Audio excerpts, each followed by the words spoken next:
మొన్న జరిగిన పార్లమెంట్ ఎన్నికల్లో తెలంగాణ రాష్ట్రంలో మెజార్టీ సీట్లు భారతీయ జనతా పార్టీ గెలుచుకోబోతున్నది. వాళ్ళ తెలంగాణ రాష్ట్ర వ్యాప్తంగా ఎక్కడ చూసినా కూడా వాళ్ళ మోడీ గారి యొక్క చరిష్మా, మోడీ గారి తెలంగాణ రాష్ట్రానికి అభివృద్ధి విషయంలో సహకరించిన తీరు, దాంతోపాటు తెలంగాణ రాష్ట్రంలో భారతీయ జనతా పార్టీ కార్యకర్తలు కొట్లాడిన తీరు, సమస్యల మీద ఫైట్ చేసిన తీరు, దాంతోపాటు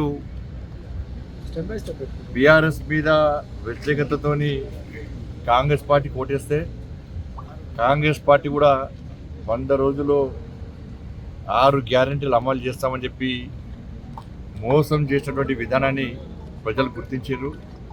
మేము అసెంబ్లీ ఎన్నికల్లో భారతీయ జనతా పార్టీకి ఓటేయాల్సింది పోయి కాంగ్రెస్ పార్టీకి ఓటేసి ఇలా మోసపోయినాం. కాబట్టి ఎట్టి బస్సులో పార్లమెంట్లో భారతీయ జనతా పార్టీకి ఓటేస్తాం. నరేంద్ర మోడీ గారిని ఎట్టి బస్సులో ప్రధానమంత్రిగా చేయడమే మా లక్ష్యం. నరేంద్ర మోడీ గారు ప్రధానమంత్రిగా లేని ఈ దేశాన్ని ఊహించుకోలేం. ఇవి దేశానికి సంబంధించిన ఎన్నికలు, దేశ భద్రత, దేశ అభివృద్ధి, ఈ దేశంలో పేదలకు సంక్షేమ పథకాలు అమలు జరగాలంటే నరేంద్ర మోడీ గారు తిరిగి ప్రధానమంత్రి కావాలని చెప్పి ప్రజల్లో పట్ల ఆలోచన వచ్చింది. కాబట్టి పూర్తిగా మెజార్టీ స్థానాలను ఇలా భారతీయ జనతా పార్టీ గెలుచుకోబోతున్నది. ఏ సర్వే చూసినా కూడా ఇలా భారతీయ జనతా పార్టీకి అనుకూలంగా ఉంది. ఇంకా ఏమైనా జరగవచ్చు, ఇంకెక్కువ సీట్లు రావచ్చు అనేటువంటి ఆలోచనతో ఇవాళ ప్రజలు ఉన్నారు. సర్వే సంస్థలకు అంతు చిక్కని ఫలితాలు ఈరోజు పార్లమెంటు ఎన్నికల్లో రాబోతున్నాయి. జూన్ 4 నాడు ఇలా రాబోతున్నాయి. కాబట్టి ఈ కార్యకర్తలందరూ కూడా చాలా కష్టపడి పనిచేస్తున్నారు.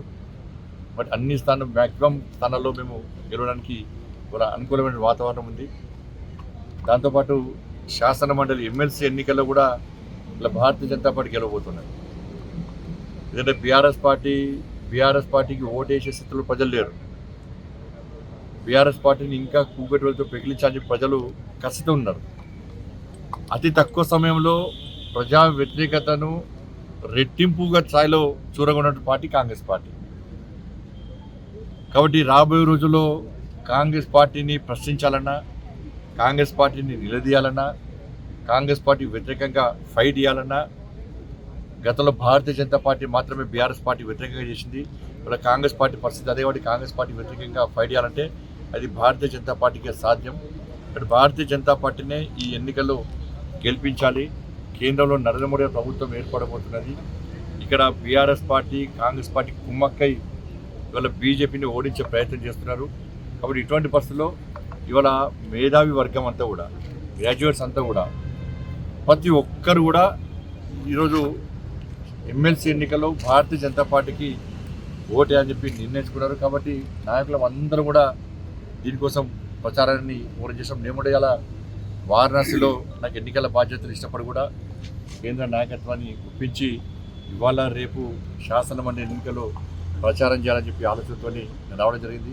కిషన్ రెడ్డి గారు కానీ, డాక్టర్ లక్ష్మణ్ గారు కానీ, టీకేఆర్ గారు కానీ, ఈటల రాజేందర్ గారు కానీ, మన శాసనసభ్యులందరూ కూడా, వీళ్ళందరూ కూడా ఎవరికి వారు ఇవాళ ప్రచారం చేస్తూ తిరుగుతున్నారు. కాబట్టి ఈ శాసన మండలి ఎన్నికలు కూడా మేము విజయం సాధించబోతున్నాం.